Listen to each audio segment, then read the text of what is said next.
What's going on, everybody? Welcome to the Be Battle Ready podcast. I'm your host, Anthony Campo, and I created this podcast to give you the insights, strategies, and tactics to help you build a multiple six-figure battle-ready business. And it's not just this podcast. If you head over to battlereadybusiness.com, you can learn more about my coaching. The framework of this podcast, each week we'll cover a different topic. Week 1, we'll cover leadership. Week 2, we'll cover marketing. Week 3, we'll cover sales. And week 4, we'll cover lifestyle and personal development. We do this by having deep dive conversations with leaders, influencers, movers, and shakers in their respective areas of expertise. So sit back, relax, and enjoy today's show. Cool, man. So I just want to welcome everybody to episode number 5 of the Be Battle Ready show. This week, we are talking with Dustin Davis on the topic of leadership. He's a head football coach. What's the school again? Arrowhead Christian Academy. Awesome. And he also hosts his own podcast, The Odd Front. So like I did last week, I'm just going to let you do justice in introducing yourself and, give us a little background, Yeah. So I got into coaching in 2006. I was finishing up college at Sonoma State, and I had gotten into fitness. I was a personal trainer at 24 Hour, and actually you were kind of the one that kind of got me interested in it. And so I got into that knucklehead can do it. I can do it. Yeah, no, because we were a trainer when we were at Coast or whatever, like in between, like after we had all kind of left Orange Coast, and you were a trainer, and I came down and visited, and I was like, man, that's like exactly what I want to do. So I did that for a couple years, and I just come back from the college I was playing at in West Virginia. So I volunteered with and I had done this before. I volunteered to help out my stepdad coach like a youth team. And it was fun. I had a good time. And I like the end of the second year, I was like, I think I'm just going to go help out at the high school, maybe just be a strength coach and volunteer. Didn't know anything about, didn't plan on coaching. Was just going to do a strength coach. And one thing led to another. And they're like, hey, do you want to coach? And so I did. That was at Windsor High School. I was a JV assistant coach my first year, and then took over the JV program for 3 years and was also a varsity assistant a couple of those years. Had a lot of success there, had a great staff, great kids. And then I was the varsity coach. I got promoted to the varsity head coach in 2010. At this whole time I was working offsite, so I wasn't on campus, and I had moved to management. So I was working at a large private health club up in Sonoma County. And it allowed me to coach. And anyways, long story short, I actually had to step away from Windsor because I got hired to be in law enforcement, and I was going to go through the academy, wouldn't be able to coach, and I knew I wouldn't be able to coach afterwards. So did that for a super short time. There was something missing from that. I mean, the pay was going to be great. I'm sure the camaraderie would be great. And something was missing. So I left it. I went back into coaching. I got on right away at a really successful program up in that area, Cardinal Newman High School, spent a year there. And then one day while I was there, the head coach was like, hey, I got an email about this job. You should look at it. And it was St. Joseph High School down in Santa Maria. So I got hired there, spent 5 years there. And this past spring, about a year ago now, this opportunity came open, and a friend of mine, a colleague of mine, said, hey, are you interested in this? And I did, and one thing led to another, and here we are from Santa Maria to Redlands. And so that's kind of that's like real short snapshot of coaching. So this will be 2018 will be my 8th year as a head coach. 8th year as a head coach. And I think, and then coaching since 2006. So, so it's been fun. I mean, I get to work with young people, which is great. I love that. Get to teach a great game and really get to impart life lessons to young people. So it's definitely rewarding and challenging and fun. Yeah, awesome, man. Thanks for the introduction. I'm really excited to talk to you because A, we're talking about leadership. B, like you becoming a head football coach is very interesting to me because we have that connection because we go all the way back to high school. I remember you transferring in. We played, were you there junior, senior year? Senior year, yeah. Yeah, just senior year? Yep. Awesome. Yeah. I don't know. I checked out my junior year. I had torn ACL. So, yeah, that's another discussion when football players don't have football, what happens? So, bad things happen. Yeah. So I'm super pumped. The first thing I want to go back to is something in your introduction, right? And this resonates with the people I coach, right? Because, in a small, the kind of value proposition or what it is that I help aspiring entrepreneurs, create a battle ready business in their sales, marketing, and systems. So those people might currently have a job and they want to have the little coin term is think your side hustle, your main hustle. Right. But really the first part of what I work with them on is that something missing, right? Right. And it's interesting that you bring that up, and I didn't know you were going to bring that up, right? And I didn't know that story. So kind of dig down and let me know, let's talk about that, right? Because, there's a couple of things here. I want to hear your story about what you felt, what it hurt, what it sounded like in that point where something wasn't right. Yeah. Well, I mean, it's one of those things. So in the coaching community, especially with there's a kind of a term that's like you catch the coaching bug, right? And then it becomes, I mean, for a lot of people, and definitely for me, it becomes like this relentless pursuit of perfection, right? And I understand that I'm not going to be perfect, and I understand that my players aren't going to be perfect, but a team, a group, that's the only place in life other than if you believe in God, which I do, there's only one other place that things can be perfect, and that's in a team setting, right? So whether that's business or sports, and I was super fortunate, Anthony. I mean, honestly, looking back now from where I've been. So my first 3 years as a head coach, I was a JV head coach, right?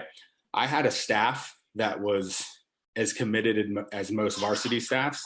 I want to say I had 8 coaches, which, I mean, these days is crazy. Like when you and I played, we had a good group of coaches, and it was a little bit different than getting. That wasn't a normal program, though. Yeah, it wasn't a normal program. I mean, you didn't get the experience walking into freshman year and having Coach Iman and his team and how that was. I mean, he was side topic. He was the cornerstone of development through that, right? He set the tone the first year. So yeah.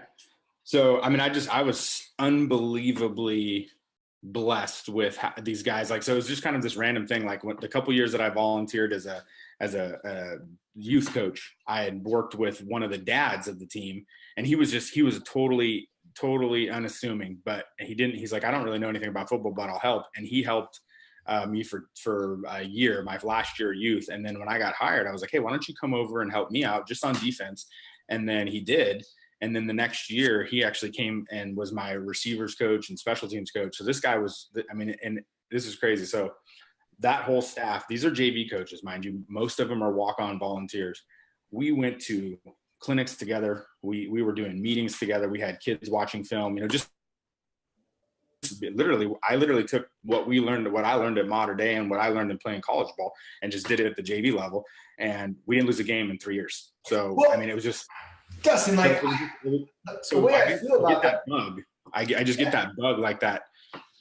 It's fun. I mean, it was, not just the winning part, but seeing kids succeed, seeing kids change from when you take over to when they graduate, and seeing them go from, always being ineligible to being a graduate going on to college or, whatever they're doing, moving on. I mean, I have several kids who went into the military right out of high school, and they're doing well, in their life. So that, I think young coaches will get into coaching for the excitement, that kind of thing. But after a few years, like if you don't really love it, it'll wear on you. It's gotta be more about the kids. And so, anyway, so I'd done that for, I've been coaching for 4 years. So I just finished my first year of varsity as a varsity head coach. I'd been and I'd wanted to do it for a while. I had been in management for 3 years, and basically, as a personal trainer, you're essentially running your own business. I did that successfully for 3 years, and then I got hired into law enforcement, and I'm getting told that I'm a POS every day, and how horrible I am. And I understood it. I realized it was just a mental game, but I was like, wait a minute, I'm 30 years old. I've just got married. I've led a football team. I've led a football program, and I've led a department of people. And I'm like, it was almost depressing. And I missed that.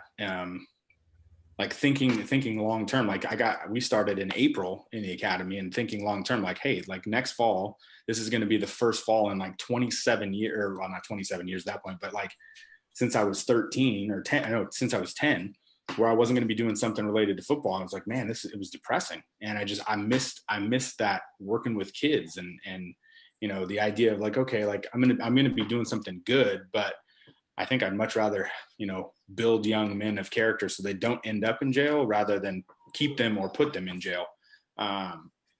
So it was one of those things. Like it was honestly one of those, there was a moment in the academy where I was just like, you know what, this isn't me. It's just not me. And yeah, I mean, I think there was one particular event, one of the RTOs had said something to me, and I was like, I mean, it didn't faze me, but I was just like, nah, I'm good. I'm good, man. I mean, I respect the hell out of you guys, but I'm better off. I need to be on the sidelines. Like I guess for like an entrepreneur, it's like if you're not in the minutia of building a business or running your business, you feel like you can't breathe, or it's just not you. And that was it for me. Like I just wasn't being true to who I was, I just wasn't being true to myself, and I knew I would be miserable. That's really what it comes down to, is I knew that I would be, the money would be good. I knew my family's financial future would be secure in law enforcement, but I knew that I would not be fulfilled, is what it came down to. Yeah. I mean, it comes down to these values that you hold deep, or anybody holds deep. And, right. When you're not aligned, your actions aren't aligning with those values, right? If you have this deep value of making a difference, if you have this love for something, then you've just got to do it, right? Absolutely. And so many times people are like, the money, it's not worth it. But like, you don't know what's going to happen to you by following that, right? Right. I mean, from one head coach job to another head coach job, you don't know what's going to happen. I mean, like, yeah, you're absolutely right. Absolutely right. I mean, you might, a different, some other job might pop up. I'm not saying that, or this might turn into a crazy program. Who knows? Yeah. But at the end of the day, like, going to doing something you do hate to do. Yeah. Right? Like, not fun. One of the things I have, like, I talk to people is like, I ask them, are you stuck in a job you hate? Right. Right. Like, you're not going to be fulfilled. And here's the worst part. If you kind of enjoy what you're doing, right? But it's still not what you like could be doing, right? Or you really want to be doing. That's a worse trap, because it's like you're so comfortable and all that. Yeah. So. I think probably, especially in your arena, I think it's probably even more so that comfort level, right? Like, you work with people who are very successful, right? I'm sure, you work and you have in the past, you work with people who are super successful, right? They maybe deep down, they just hate what they do. Like, and it doesn't really matter what it is. Like, I think there's people who, they make a ton of money and they're miserable, but then there's also the people who make not very much money, whatever that amount is, and are extremely happy. Like you can be happy making 50 grand and the world sees that as not very much, or you can make 500 grand and be miserable, but the world thinks you're successful. So I mean, yeah, the issue is really when people connect that, right? I have to be truly happy, right. The money doesn't make whatever. But you know what? The one thing I want to do is because I want to get your thoughts, right? I mean, because really, you had to lead yourself in that. Since we're talking about leadership, right? And you're a coach and leading kids, but you yourself had to lead yourself, right? No one was there to say, hey, you need to get out of here. You need to do whatever. Like that ultimate being real with yourself is the ultimate form, where the leadership starts. Right. Right. Absolutely. Yeah. I mean, when you're a football coach now, I don't care if you're coaching in a town of 500 people or a town of, 500,000, whatever size program you're at, you're essentially a CEO, right? I mean, you are everything that's wrong in your program is your fault, right? I mean, that's the way you have to run it. Like you have to be involved with everything. You have to be on 24/7, 365. Yeah, you get breaks, but even in breaks, you're answering emails, from parents, from kids, from colleges, from everybody who has, wants something from you or, whatever, and it's year round. I mean, people say, oh, well, it's year round sport. Well, maybe not for the kids, but for the coach. I mean, I'd argue that, high school coaches, maybe probably college coaches are busier not in season, because in the season, they're really, I mean, at the high school level, you're worried about the season and the next week or that week or whatever you're doing. Whereas in the off season, you've got to plan for workouts, you got to plan for summer, you got to plan for whatever camps you're going to do. A lot of places got to fundraise. So, I mean, I'd say you're more administratively busy, in the off season. So, yeah, you absolutely have to be, you have to lead yourself. And I think, one of the things, that we can kind of maybe keep going, like, as we progress in the talk is, I think for anybody in business, the people you work with, or even coaches, is that you better have a foundation, right? That you better have some sort of platform or foundation built. So everything comes from that point, that starting point in your leadership. Because if you don't, you're going to be, you're kind of like a ship without a sail. You know what I mean? So if you don't have any business for your leadership, and I'm not talking about success, I'm talking about having like a philosophy or some sort of, mission or vision statement type thing, where that everything goes back to that. And that's one thing that took a long time for me to develop, but now that I have it, it really permeates every part of my program and everything that I do. It's great that you bring that up with the, because I know that you established that in your first episode of your podcast, the odds, right? So let's dig into that. What was the first thing you established? You came out with some points. It's been like a month or two since I've listened. But, you came up with a philosophy, a way. Like, let's talk about that. Yeah.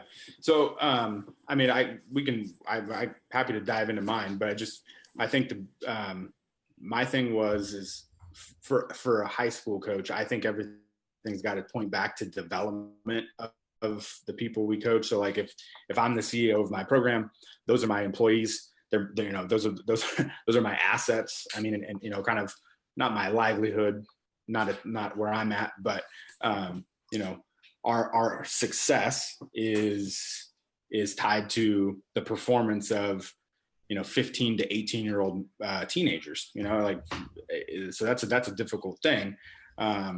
So I think it's got to go beyond just kind of like the football. It's got to be, you got to show that you care about them, and all those things are important. So my whole thing was like, we have to develop these young men, right? Especially it really like when my daughter was born is when it really kind of hit home that like, okay, I need to be a part of these guys' lives so they become people that I would allow to date my daughter, or that are going to be great husbands or great leaders in the community or great employees or great CEOs or great in the military or law enforcement. Like, I need to be a part of that process. So I really take that to heart.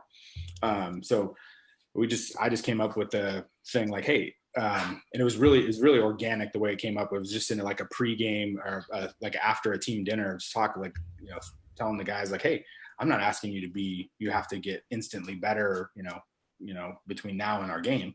I just want you to get 1% better. And so I started looking into that and kind of. Now, did you pick that up? Like, have you read personal development books or anything like that? That was. Yeah. I related to that, because there's a number of people like a buddy of a buddy just came out with a book called the 1% Rule. Oh, really? Yeah, and then I've read the Slide Edge, that book.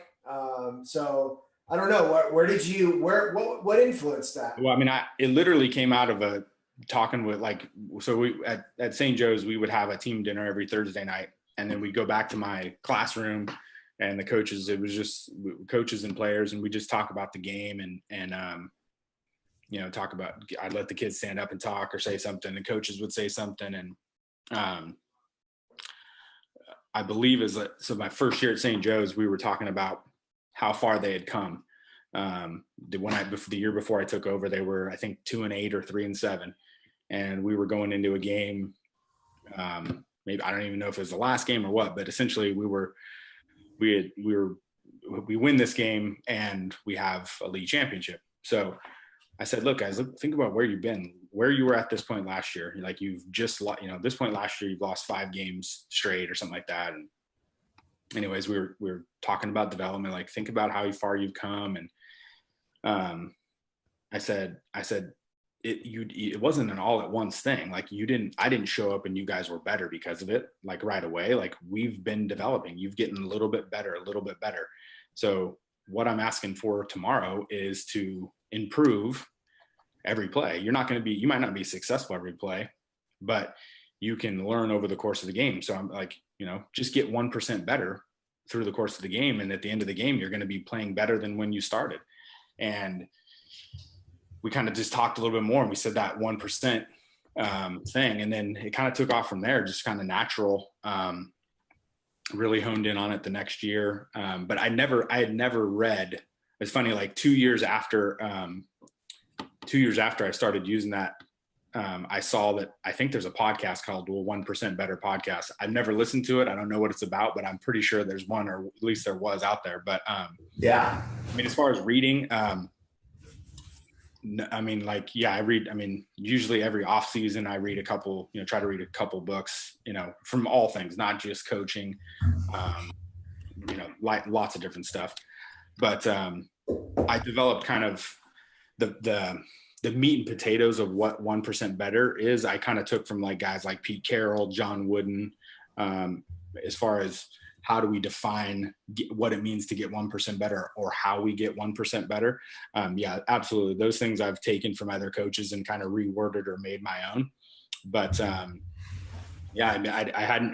never heard any other coach use it until I was using it. So, and I'm not saying I coined the phrase or anything, but I think, if you think about it, like, all you're talking about is just improving, right? Like, you're improving every day. And that doesn't mean you're going to win every time. That doesn't mean every business deal, every thing you do, every person you hire is going to be a home run. It just means that you're still going to improve. So if you come from that, if that's your platform, your jumping off point, like, you're always going to win in the long run, because everything's going to be about improvement. Everything's going to be about you developing as a person, a leader, being in more, gaining more and more expertise in your field. So for the people you work with, like, if they improve, like, how many people do you work with would say, if you asked them right now, hey, in 365 days, if your business was 365% better, like sales, how many wouldn't take that? Oh, absolutely. Everyone. That's the thing, is that, like, I actually was talking with one of my clients last week, and first module that part of the membership course and that is all about purpose and lifestyle and right. And she's like, oh my gosh, this opened up this whole new possibility for me. Things that I didn't see. But when I got to the 1-page battle plan module, it scared the shit out of me. And and I explained it in like this is like, of course, yeah, this is what happened, right? Like 2 things here. That's kind of a side note. Your intuition or your subconscious knew that, right? And we have so much that within us that we do not know need to go out and get, right? We have a lot of the answers. We have a lot of the what and why. It's the how to that sometimes we lack, right? Yeah. So what I explained, she's like, she just got stuck. And it came down to the kind of tying it back to this 1% is that she's here and she wants to go here. And there's this huge gap between where she's at and where she wants to go. And internally, her subconscious knows she's not the person she needs to be to do this. Right. Right. And we think that we just need to make this big jump, right? Back from here. And there's 2 ways to go about this, right? And you can go through the valley, right? And go through that pit, or you can have somebody help you bridge the gap. Right. Right. And I basically told her, I go, this is where the scripture, as I walk through the valley of the shadow of death, I should fear no evil. You just need to take that first step. Right. Right. You are everything you need to be right now to take that first step. Yeah, absolutely. And then once you take that first step, you are everything you need to know to take that second step. And it just continually walks upon itself. And it relates to all the work and all that stuff that compounds upon that, right? Right. So I think I mean, I can't think of anything offhand to like back up, but I mean that my philosophy for how I run my program is essentially backed up by, I mean, I could try to back it up with anything. I mean, there's from like, what's the quote about a million-mile journey starts with a single step, right? I mean, like, I mean, even you even just brought up scripture. Like, I mean, really the Bible will tell you like God has provided you with everything you need, plain and simple. Like, okay, so we've got like a quote, and I don't know where that quote came from, and then you've got a Bible, and like maybe those things are 2 things that are not similar, right? Like maybe the million-mile journey quote is from Confucius or something, and you've got examples of this throughout every aspect of life through history that like can back up like, yeah, dude, it comes down to, you got to take a leap, but you don't, there's not some big jump. There's not some magic that's going to happen. Like, you can you can seek knowledge. You can go to people like yourself that have expertise that can help you to get there. You can do it on your own, and learn and go through the hardships, which is not a bad thing. But yeah, so it's just, and really honestly for the people, for the people that I'm working with, teenage men, a lot of times, even more, I mean, even though I've been working in private schools where there's a lot of parent involvement and kids come from, for the most part, they come from good homes. There's still a lot of times things missing in their lives that they need and they get from coaches, not just me, just, from other coaches. And, we definitely need, I think we were meant to do life.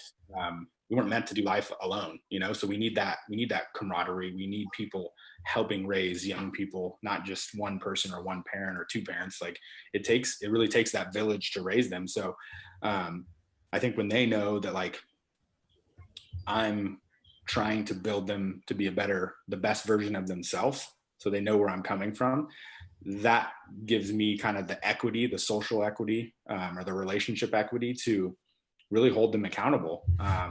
So I think for people in your arena, when when your employees or the people you work with really know that you care about them, like, then it gives you more freedom to, hey, I'm going to hold you accountable because I may see more than you see in yourself, or, I see your vision and you're real close and you need to do these steps to get you there. So, it just, honestly, man, it just works with everything, like, hey, we just want you to, I'm not asking for some monumental change.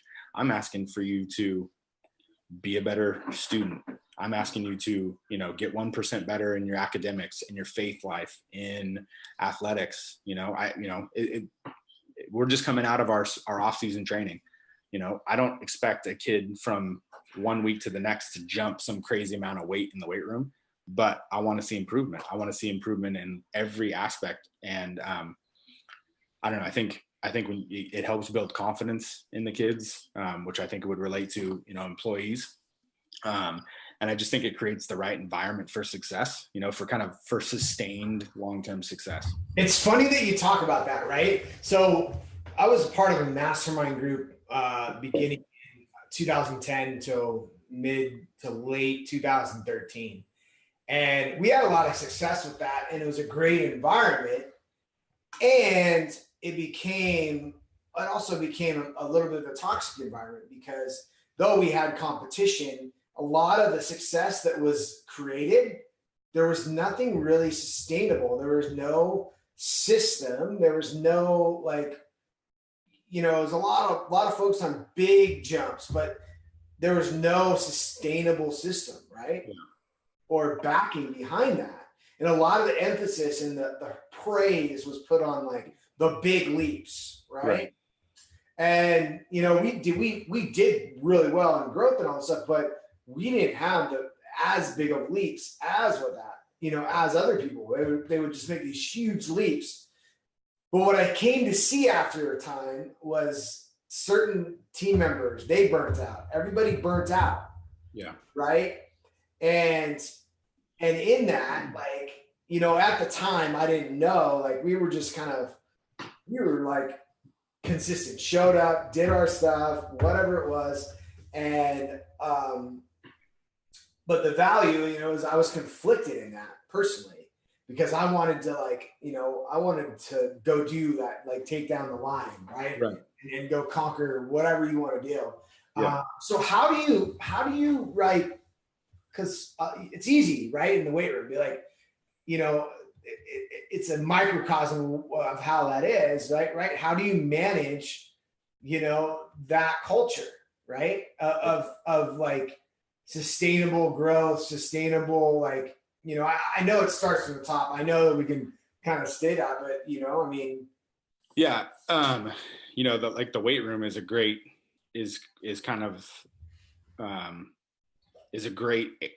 area, because everything in there is quantifiable, right? So I can see progress through, technique. I can see progress, quantifiable. I can see guys doing things correctly. So one of my biggest challenges when I got here was the quality of movement, right? So I had to reset pretty much everything back and tell guys to strip down weights and hey, you're not even, when you're squatting and you've got 6 inches left before you get to parallel, I'm that doesn't count. And they look at me wait, what do you mean? They don't have that frame of reference. So I think, the weight room's a great place to test things in coaching, because, and I don't know that I don't know where else in kind of maybe in business you have this, but the best thing about the weight room is that you are trying to see where kids fail, right? You want them to fail in January through May or even through summer, so they can succeed afterwards, or succeed on the field. So, you want them pushing themselves, not every day. I'm not talking about they have to max out. Some kids want to max every single day or every week on bench. You got to rein that in. But yeah, and I probably did the same thing. Everybody comes in on a Monday and is like, "Hey, coach, why aren't we benching on Monday?" I'm like, "Well, because we're only going to bench once a week." Well, why? Because squat's more important. Oh, okay. they don't have that context. But that's the best thing about the weight room is I want you to learn how to fail, right? I want you to push yourself to that point so you can deal with it later in life. You can deal with on the field, you can deal with it in your classroom, you can deal with it at home, you can deal with it when you go out to the real world, after college. And I think, a lot of sports, that's the lesson that most sports are helping kids with, is like to be a good teammate and those kinds of things, and learn how to be successful and push through adversity, all that stuff. But the weight room's a great place to teach kids failure, Well, yeah, I mean, pushing through adversity is learning how to fail. Right. And I think like this is the biggest thing, right? If we talk about business, like there's a lot of people who don't want to fail, right? They don't want to mess something up. And trust me, like I beat myself up sometimes because I'm more of like what I'm not being too risk adverse. Like I'll just start what I call shipping stuff. Like it's not perfect. And I was having a conversation with a client about this, is just go break it. Right? This is just business. Like it's not like you're going to be under a 500-pound bass squat and you break and you really break, or you go into a football game and you make the wrong move and you get your hip like lit up and you really break. Yeah. You're not really gonna hurt too much, right? Yeah. Like, so especially early on when you're like a smaller business and you're not really, there's not a lot of dependent on it. And then if you do have a job and it's a side hustle, like, yeah, what's that's the time to, I mean, especially if it's like a side gig for one of your clients, like, why are you not, like, that's the time to take the risk. You have skin in the game, but you have your regular job, or you have your other job that's really your money, making your money, so you can afford to take risk. And I mean, I love listening to podcasts, and I know you and I have kind of talked a little bit about Gary Vaynerchuk and his books and his podcasts. And I mean, but even like before I even listened to him, like you always see things on the internet, like motivational things on the internet, and like the people who failed so many times but have been successful, like I don't know, there's always a video going around, but Sam Walton's creates Walmart in his like what, he's 50s, 60s, or even something like that, 40s. So I mean, he's into his life. I mean, he's at midpoint essentially in his life, and he creates now what's one of the big, now we can talk all day about how Walmart's probably going to fail here in the next 10, 20 years because that's the way the world's going. But he created a massive business at 40, 50, whatever. Walt Disney, failed a bazillion times before he was like in his 50s when he succeeded with creating Mickey Mouse and cartoons and stuff. So, and there's tons of other, I mean, there's tons of other examples. I mean, really, you could probably pick your favorite musical artist, your favorite actor, and like we all know him as, the A-list person. But what we didn't see was the fact that they were broke. They were working as a waiter for 10 years while they took risks. So I think there's people are always talking about how there's no time to do this or no time to do that, but what's the alternative? I mean, going back to what we talked about in the beginning with being happy with what you do. To me, there's not as much risk when you go from something you don't like to something you love. There's no risk. So, when you're dealing with your clients, like, I'm sure that you guys come up, I mean, you probably do some sort of like, I'm sure you do spreadsheets and stuff like cost analysis and what sales are going to be and all that stuff. But at the end of the day, like, why not be willing to take a risk? Like, do you love what you're doing? Do you love this new side hustle that you're doing, or this new job? Because if you do, there's really no risk. Like, it's just learning. It's just your development. I mean, I like to keep things as simple as possible, right? Like, I'm not a big spreadsheet guy. It doesn't mean I don't use them. Like, like my thing about what I'm helping people create are these 1-page documents, right? Your 1-page, like here's what your life's your general overall framework of your life is going to fit what your goals are and how you want to do everything's going to fit on 1 page. Yeah. Your business overall macro is going to fit on 1 page. Your business plan. Okay? Yeah, let's keep it simple and just go enjoy yourself. Like there's no reason to make complexity around it.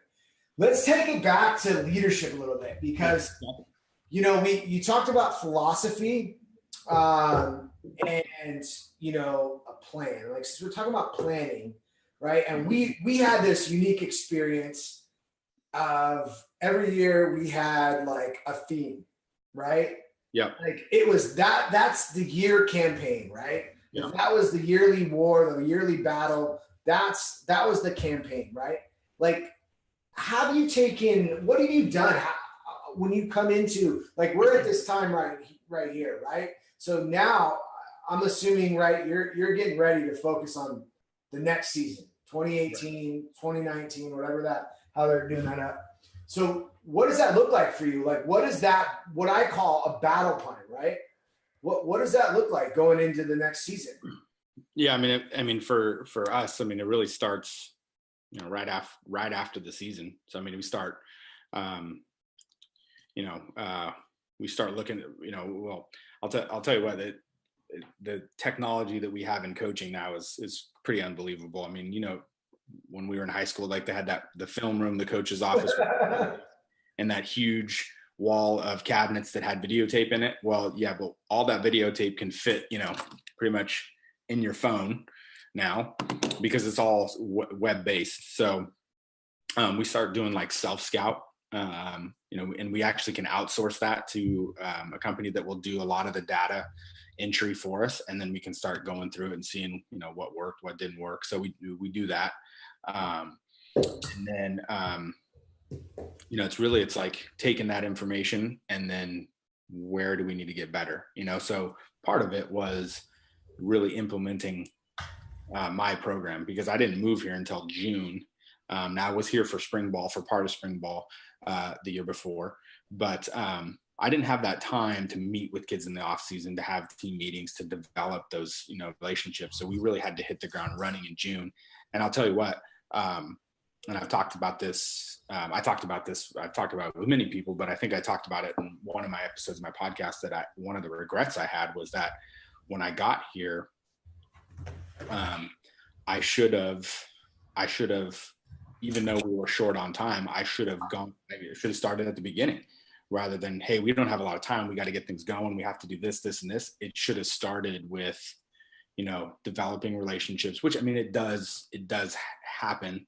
But you can't force those things, but, giving kids an idea of where I come from, and kind of the philosophy like that should have been my day one. So that was definitely a miscalculation on my part, but it was just we run to the gun. And but that's definitely something that I look back as kind of a learning lesson. But as far as developing a game plan for the year, it's probably not unsimilar to what you do as a business, like planning out a 12-month calendar, planning out what you're doing over the summer, your times, all that stuff is super important to get out, give that information to parents, players, et cetera. So, that takes a lot of time. And then really you're talking about meeting as coaches. The year before my first year here, I'm sorry,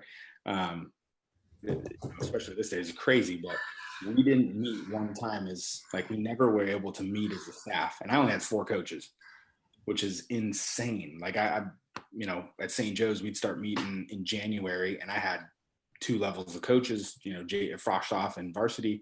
I had 10 coaches on both staffs. And we would literally start meeting pretty much once a week from mid-January till we got to spring ball. And all those meetings were about was, updating on administrative things, but then they were, going over our drills and, the practices and how we're going to schedule that stuff. So it's really kind of that minutia of what's going to set you up for success in May for spring ball, and then for summer, and then for the season. That stuff's all done, in January through May. So for you guys, for your people you work with, it comes back to you, what you said, like building your battle ready business.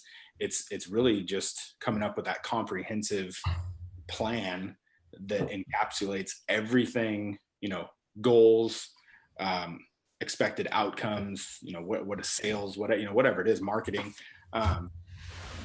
So I think people try to do things right at the last minute, or like maybe they expect people to understand where they're coming from, and it's just, I don't think it works. So that's what we have been in the process, and now we're just finishing up spring practices. So we're kind of at a little bit of a lull while the kids are in finals, but we will be regrouping before we start in this next week, and like, okay, where we came out of spring, what are we, what are we confident in? What are we not confident in? And then we're going to work on those things. We're going to work on those weaknesses, and still work on what we're good at. So I think it's really just in the development of a comprehensive plan. And as simple, like you talk about, being simple is definitely the right route.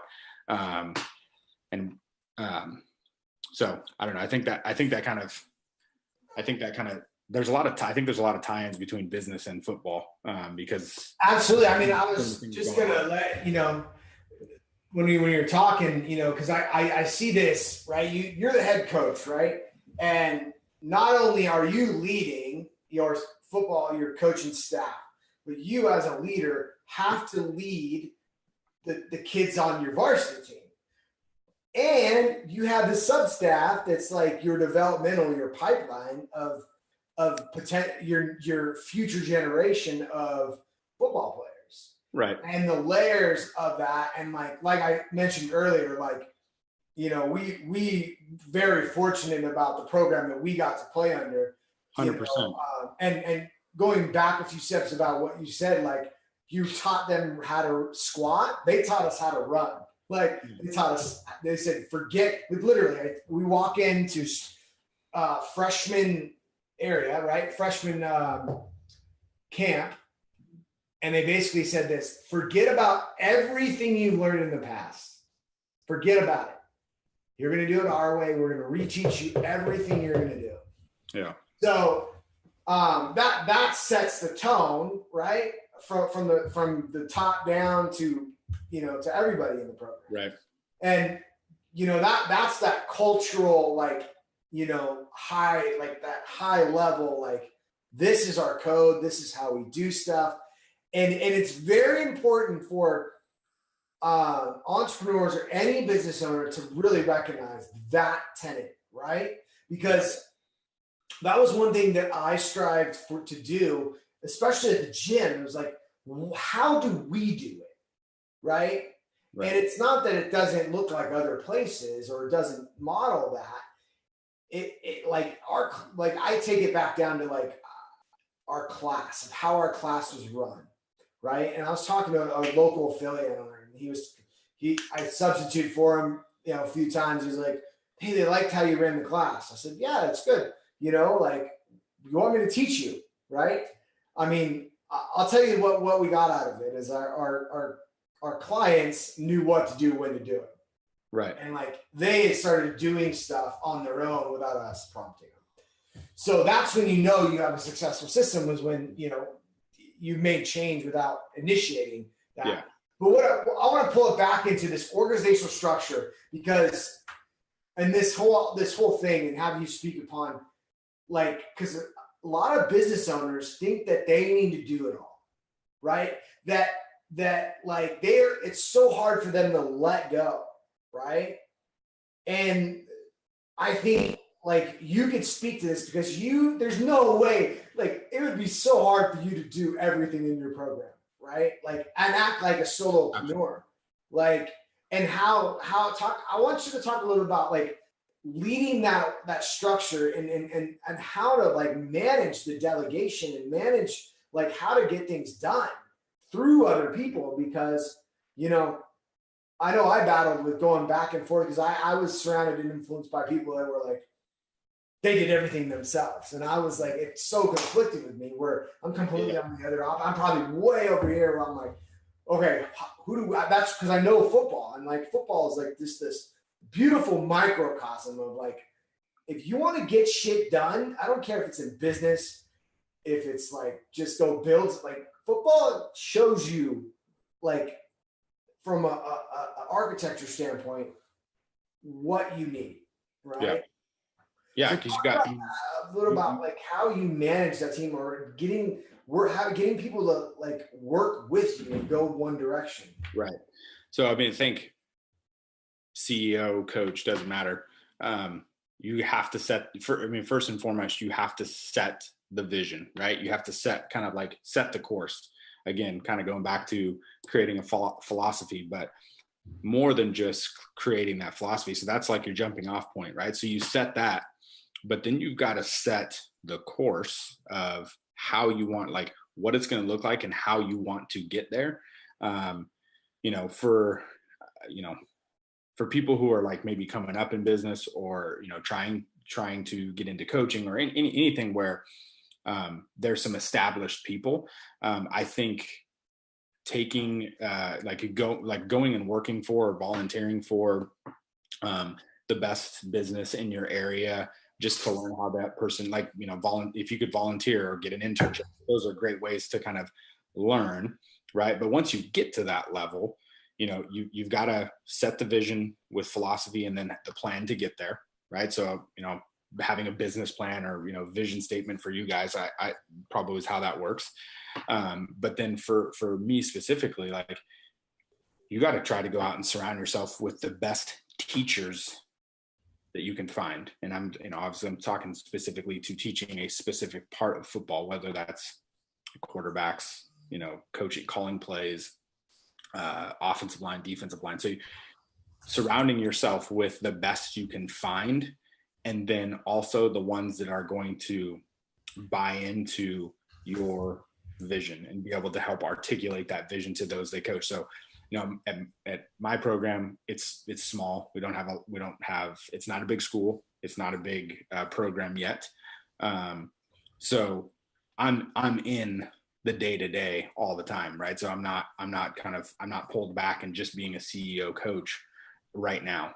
Yes, I handle the operations of everything, but I'm not, like when we were in high school, our coach was essentially a CEO head coach. Like he had his position group, but he had 2 coordinators or 3 coordinators that did. Oh, there were so many people supporting. Yeah, we had like 12 coaches, and we had a couple on campus guys. Water girl, the man, the equipment, absolutely, everything was like. Yeah, and so once that culture gets established, it's not easy to maintain, but it's definitely easier than establishing it. So I'm still in that process with this place. We were well on our way at St. Joe's, to getting that, to being that way. But we're still in that process. So, I have to go out and find the best coaches I can find, the best teach. And what I'm looking for is people who will fit the vision of the school. So I have parameters that I kind of not have to follow, but, certain things that I'm looking for. And then, are they going to be loyal to what the vision is? So that starts with, when I'm interviewing them, or once I've hired them and talking to them, like, okay, guys, this is our vision. So what I want to see out of you is that your position group, your players that you are in charge of, that they are improving on a daily basis, and I understand, look, it's not going to happen every day. Like, teenage males are not going to stay the course of things that you want every single day, but they can, over the long term, fit what you're looking for. A lot of times it's like, a lot of times you feel like you're a cat herder, with some of these guys. And then the other thing too, is those assistant coaches, once you kind of establish this program, and once I honestly, I mean, I'm still relatively young. I still love the actual coaching. So I don't know that I could ever be, pulled away or removed as much, that much that I'd want a position group or something to do.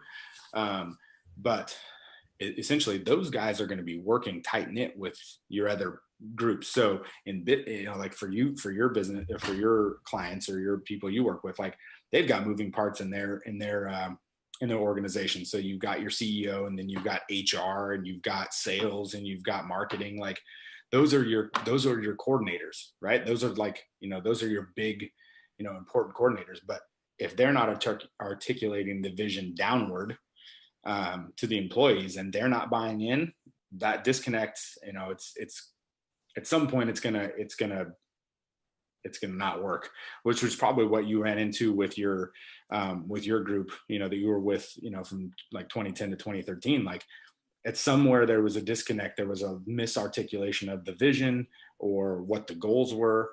So and you have to, I think you have to reset that stuff kind of every year. And honestly, when I first became a head coach, I reached out to our head coach, and I still will email him.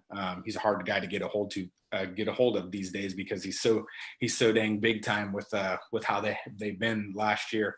But I reached out to him back in 2010, and I just said, I'm just going to pick your brain. And he said, look, every year I pull out my philosophy and I look at it, and I rewrite it or I retool it.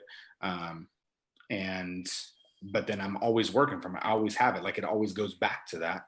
And you make tweaks and here and there, but then you've got to articulate that out to your coaches or your team members or whatever. So, I think every year, like we have a meeting beginning of the year, and, we maybe do some team building stuff, but we're going to reinforce what our philosophy is and where we're coming from and the why we're coming from. Especially with kids these days, like if they know why they're doing something, why it's important, why they need to do it, it's a better chance they're going to do it, and they're going to be more motivated to do it, because that's just the world we live in. They're so used to having everything at their fingertips. They're so used to getting information so quickly that if you just say, hey, do this, and don't tell them why, they might do it, but they're not going to do it over the long term. They're not going to put as much effort into it. It's just different. I mean, it's not a bad thing. Well, it's a shift in, it came from this very, you had to go do this stuff, right? Mm-hmm. And I think more people are like self-actualized in the sense of like, finding purpose behind things, right? Instead of just doing what they're told, right? Right. Everybody has an opinion now, right? Which is, people bitch about it, but it's like, what would you rather have? Would you rather have like just people shutting up and just not communicating, right? Yeah. But I mean, if you think about this, like we're talking about kind of the nuts and bolts behind leadership, right? Like, think about like any of your people you work with or any of the people who are watching, like they've probably read leadership books. They've probably read, business leadership, all sorts of leadership, like motivation, all that stuff. Like one way of leadership does not work for everyone, right? So I also think when you're surrounding yourself with people in your organization, like I don't want a bunch of people who are just like me, even though I think I do things the correct way, and that the things we coach and things we teach are sound. Like I want different styles, as long as those styles are still meet the vision, like the overall kind of the umbrella vision of the organization. Like you want that individuality. Like I don't want every coach to be a yeller and a screamer, but I also don't want every coach to like be a friend. Like you have to have you got to have those different personalities. Those different personalities really create a better culture, within your organization. And and in kind of bringing it back to different styles of leadership, right? Like there's like there's servant leaders, there's leading by following, vocal leaders, people who just lead by example. Like you kind of have to have that whole mix, right? You need that good employee, that number 10 that literally just puts their head down and does what you want them to do and does a great job of it and never says anything. You need those people, right? But you also need that person that's going to challenge you as a leader, not disrespectfully, but they're going to challenge you like, hey, you're our boss, you're our CAO. This is what's going on. And this is, here's some of the pitfalls that we could be facing, whatever. And like vocal leadership, I don't know. I don't know. You don't really need a rah guy maybe in the office, but I don't know. Maybe you do. I mean, you need somebody that's going to keep things upbeat, right? Like, because the CEO is going to be dealing with fires and, dealing with things that like other people, they don't need to know about, but that's going to take some of their energy away. So you do need that person that's going to like pick people up, right? And in the same vein, you need that person that's going to keep people focused, right? You need that person that's going to be more like the logical person that's just going to keep people like, hey, look, yeah, this is great. We want to be creative, but we got to laser in on finishing at this deadline or finishing this project or coming in under budget or, whatever it is for your business. So yeah, I think, you get really into it if, any leader has to wear different hats, like, and really good leaders know how to be the rah-rah guy, but also come down on somebody and like really flip and kind of have multiple personalities in some ways. Right. Just you got to be there's a fluidity. There's like a fluidity that you need, right? Like you have to, like you're just saying, you have to adjust to the situation, right? Yeah, absolutely. You said something earlier about like having the best teachers, right? Because I think that, a lot of people that are trying to start their own business or want to go do their own thing, they think they need to be the best at what they do. They need to be the best graphic designer, the best XYZ, name it, to actually go and be the best leader in that field, right? Or in that deal. And, like I love football because football in itself exposes this theory and debunks this theory, this false belief, because, dude, you're not the best quarterback, but you're through you and your organization, you develop quarterbacks, right? So like, talk a little bit about that, right? I mean, you said the best teacher. Yeah, you're right. I mean, the game, it's kind of funny. One of the things that just popped into my head when you said like the game exposes it is that, two things. One, like we live in this world, like right now, we're live on Facebook, right? And we're totally exposed to the world, right? So it's definitely, like it's, there's no hiding anymore, right? Like you can't hide deficiencies. You can't hide, inequities. Like you can't hide, like but you got to own it. Like I think it gives us a platform to just own it. And like, if you don't like what we have to say, if someone doesn't like what you have to say or I have to say during this thing, like, oh well, like it is what it is. Like, this is just like, we've gone through it. We're talking about our personal experience and what worked for us. So, but I think, what you said about football exposing things, like, I think about this, like, we did have a super, super unique experience at high school. Right. But think about just like, I kind of think about it this way, is like our year compared to like what they just did this past year in 2017, right? Multiple D1 guys, and they got more guys signing out of this year's class. Like, it's insane. Like it's on another level. Right. But it wasn't really like that for us. Like every year there was we had a couple guys, USC and Oregon, obviously Matt Good came a year after us. But think about this. nobody else. I mean, we played together at JC. I played a couple years after JC, but I didn't play at some big name school, and not many other people did. So what was the difference? Did we face teams that were more talented than us? Yeah, there was probably several. I mean, Long Beach Poly had 4 or 5 kids that were, would have been starters for our team. The difference is that we weren't afraid to fail, right? Like we felt unstoppable. We weren't afraid to fail.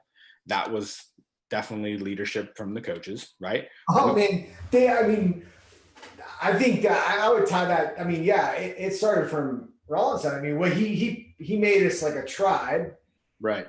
But then he also had this thing of like, like how I still remember like, the whole like talking to us as like, you guys are warriors go into battle. When warriors face adversity, they rise in the face of adversity.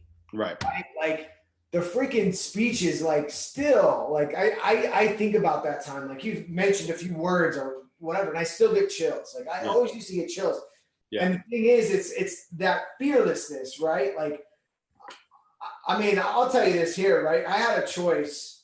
This is kind of like off topic, but like I remember someone like there was a friend of my mom was like, you've got to go, right? You've got to go over there. And I really wasn't that great of a football player, an athlete or whatever. Like, I found something my 8th grade year of like, I just fucking played outside the box and I figured out how to fucking do whatever I was doing, which ended up always coming back. But, right. But like, I wouldn't have, like, if I hadn't gone there, I would have went to Edison. And if I went to Edison, I don't think I would have had it. And we go way back to the beginning of our conversation about like the effect that leadership and that instilled upon me. Like, I don't know, dude. I don't think I would be sitting here. I don't think I would have tried the things that I've done. Like, yeah. On the other hand, it's provided an interesting dynamic within my life, because that idea of being fearless, like, and like just fucking like, I mean, like, I think it just pulled it out of me. But like, I mean, I literally like gave myself concussions my first fucking week of pads in freshman year because it was like, be fearless, like, you know what I mean? Like, and it just allowed that platform and the dynamic going into life, like, dude, like running into like just being willing to run into shit, like full on. I think it's a very it's a good skill to have. And I think, as we grow and mature, like we learn to like temper it a little bit to like be a little bit more useful and not just be like, running through that wall. But I think it's like that ability to do more than you thought you were capable of. And that to me is why guys like Coach Rawlinson or just, I mean, some of these amazing CEOs and leaders, in the business community that we have, like, the reason they're that good is because they get people to do and go farther than they thought they could themselves. Right. So, and it's kind of a thing that's within like sports, like coaches are trying to get more out of you because we see like the million-mile view, the 30,000 foot view rather than you're on the ground. So we kind of see that vision. And so that goes back to the articulation of the vision. Like if you can get kids to pull back and see like grand scheme of their not the 4 years that they're in high school, but the 40 years, the next 40 years, or the course of a season rather than just right then and there. To me, that's what a good leader does. So they're bringing about that vision, but they're also getting people, their employees to kind of rise above what they are capable of, and especially like in more, and it's probably more evident in the entrepreneurial world where you're building something rather than you're just maybe at a cubicle, but even even then, I mean, even in these big companies, like, these really like A-list type companies, the Googles, the Apples, the Amazons, like those people are like, my guess is those people are like somewhat free to like push the envelope, right? But their ability to do so, or their willingness to do so, comes from the people behind them, giving them that autonomy and the authority to like really push the envelope. And so I think like from the people you work with, I think like that's probably a lot like your role is getting them to really take a look at things so they can push through those barriers, right? So like, and that's what made, and everything you said about speeches and different things from Coach Rollins, and like I totally, I can start, like literally right now, if I start reciting what he said before our last game, I would get goosebumps, because, and it would make you feel like you could go run through a wall.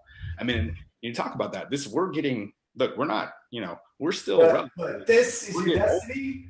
Here, and it still makes us feel that way. Like that is a, I mean, I'm not saying that like Rollinson could solve world hunger, but man, talk about his ability to lead. And there's tons of, there's people in business, there's people in coaching, there's people probably in the military and all different places that have that ability, right? To really just pull everything out of the people that, to pull everything out of the people that they have underneath them and make them better than they are, right? Like, again, we were not world beaters necessarily in high school. We succeeded because we believed we could.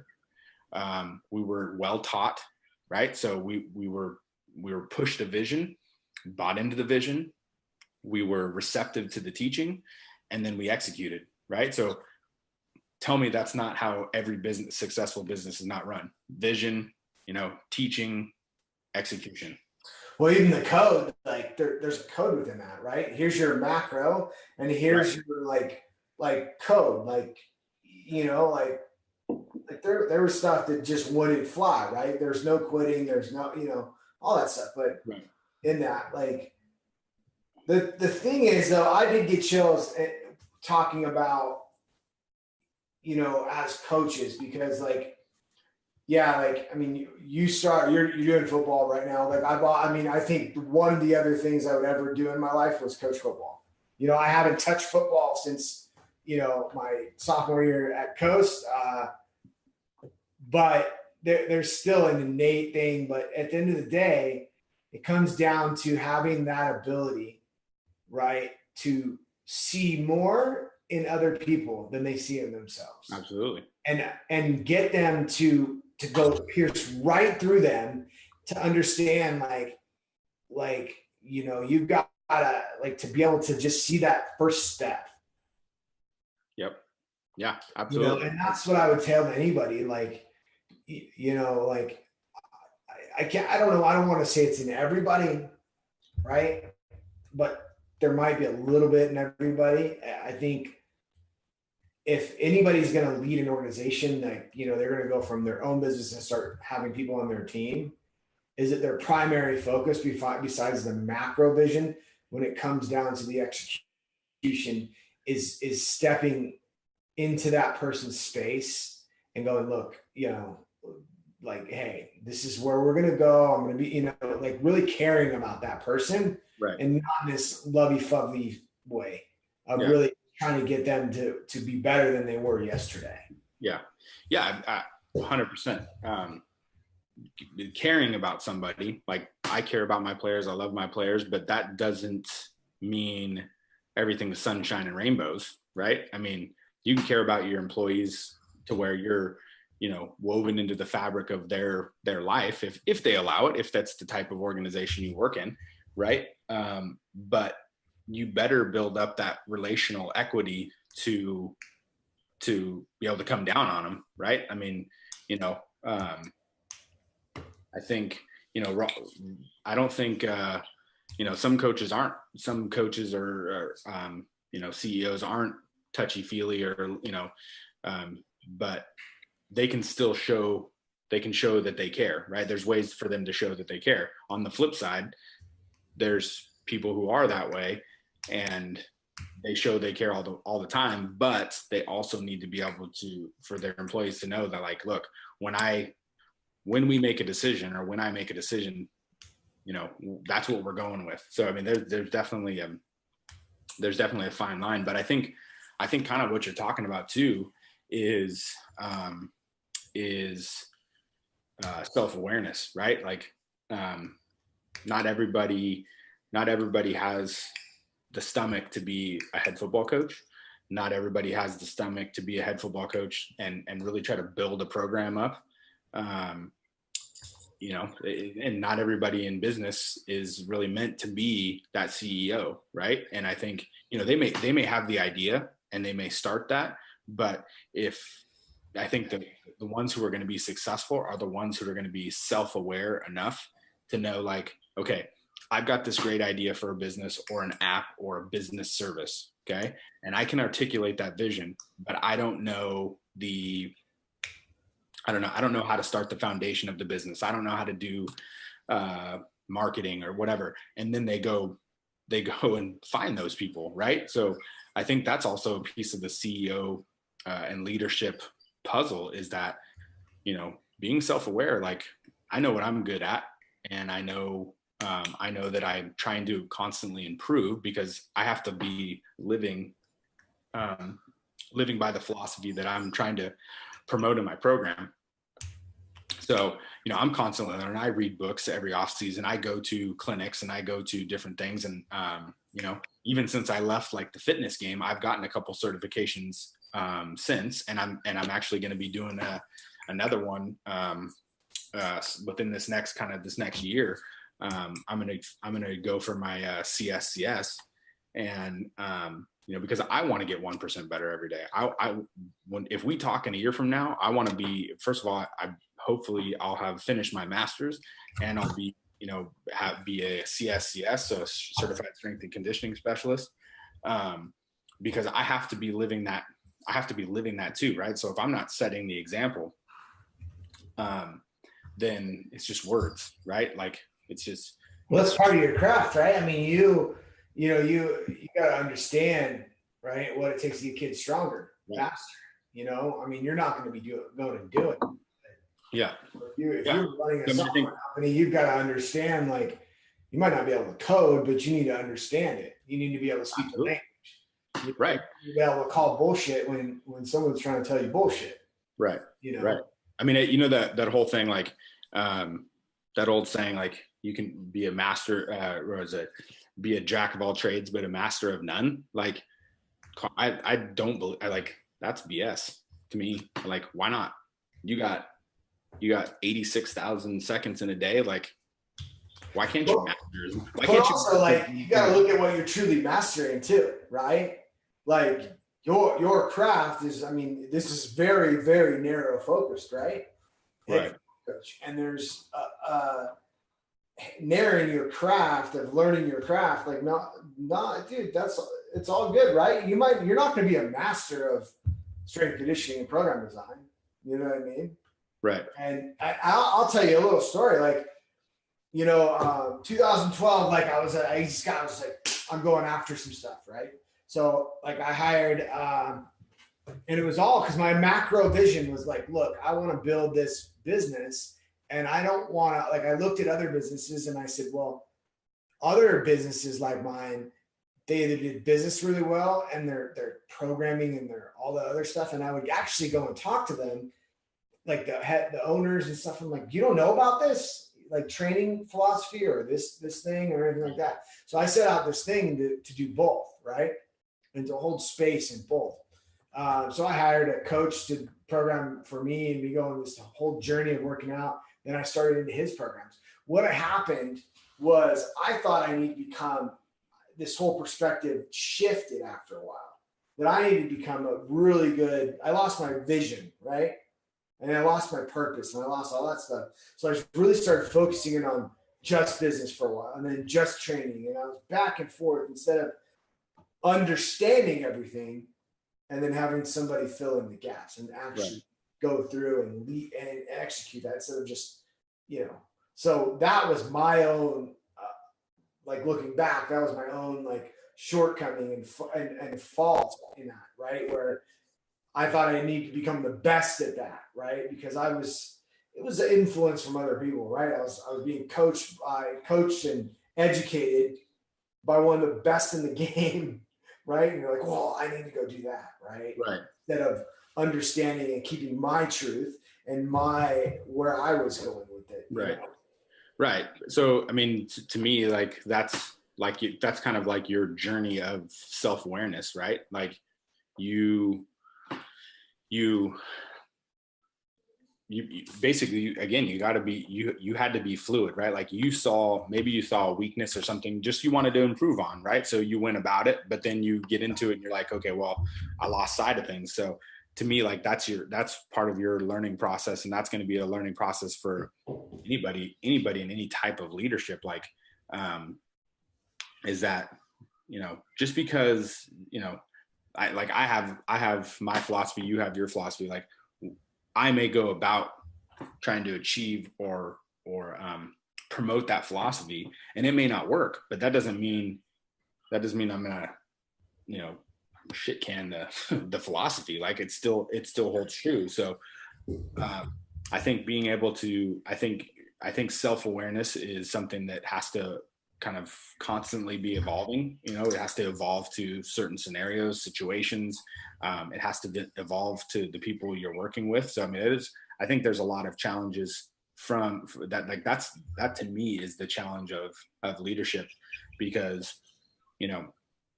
even with my kids, like from year to year, like, yeah, I see him almost, not every day, but I see him, pretty much Monday through Friday. I spend time with them all year. And, they change, right? Like they from when they come in as freshmen to when they leave as seniors, like, they've matured, hopefully, and they've changed a lot over the course of that 4 years. And, obviously we hope it's for the better. But my challenge as in a leadership role with those kids, or even with my coaches, is to challenge, to be able to challenge them and get them, and keep them, I guess not keep them excited, because I think that's more self-motivation on their part, but, keep that vision fresh. Right. So I think self-awareness is kind of one of those evolving traits of a leader. Like it has to be fluid. It has to be something that, it's just, think about the leaders of some of these businesses that have failed over the last maybe decade or so. So like Toys R Us just went out of business. Blockbuster, how many times, like when we were growing up, like that was the jam on a Friday night. Like we'll go grab a Blockbuster and hang out with hang out with your girlfriend or whatever, whatever it may be. Like that doesn't exist anymore. And, that was a good company for a long time, but they weren't evolving. They just said, oh, we're too big, like we're too big. This kind of like the audacity that they have to like, oh, we won't fail. Our plan is too good. Like, no, everybody's always coming for you. You have to be evolving. Like you're not challenging your employees. You're not doing, all these things. So I think that self-awareness is, really, and I think we've all had those moments. Like even for me, there's been times where I've questioned, like, do I still want to be a head coach? Like, do I want to, like, is this the right path? Like the struggle of, having a job that, cause I mean, teachers for the most part, you're not necessarily going to get rich from teaching or coaching high school sports.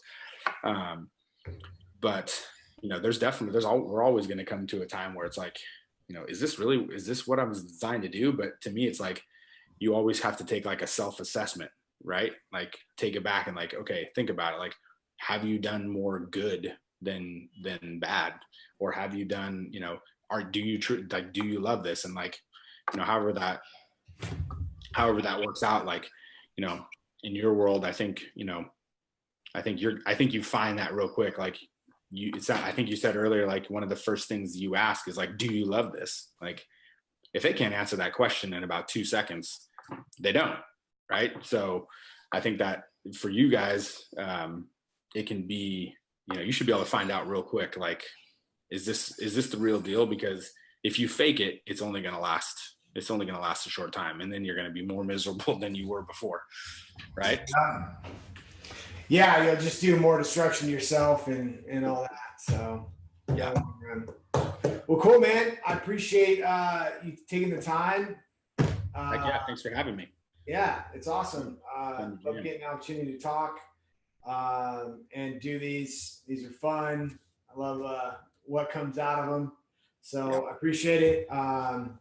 And we'll catch up soon. And then to the rest of you, if you're an aspiring entrepreneur or current business owner and you are stuck, you're just stuck and you don't know how to get out of where being stuck is, and you want to take your business, either make your side hustle your main hustle or take your business to the next level, go over to battlereadybusiness.com, fill out my application page. We can get you in to a complimentary strategy session. Just want to see, dude, I want to help you out. And then, get the opportunity to work with you. So until next time, we'll see you next week on the topic of marketing. As this show is, we start off with week 1, which is this week. Week 2, week 1, leadership. Week 2, marketing. Week 3, sales. And then week 4 is lifestyle and personal development. And next week, we have on Najla Kayem of Kayem Marketing, a mentor of mine, ex-boss of mine, ex-peer of mine, a beast when it comes to marketing. And it will be my first woman guest. So I'm really proud of that and really honored to have her on. And we'll see you next week. Talk to you later. All right, that wraps this week's episode of the Be Rattle Ready podcast, brought to you by Battle Ready Business. If you're an aspiring entrepreneur or current business owner and you'd like to take your business to the next level, go over to battlereadybusiness.com to apply for a complimentary one-on-one Battle Ready strategy session. During this session, we'll take a deep dive look into where you're at, where you want to go, and come up with the fastest path for you to build a multi-six-figure battle-ready business. So go over to battlereadybusiness.com to apply for that strategy session, and I look forward to supporting you.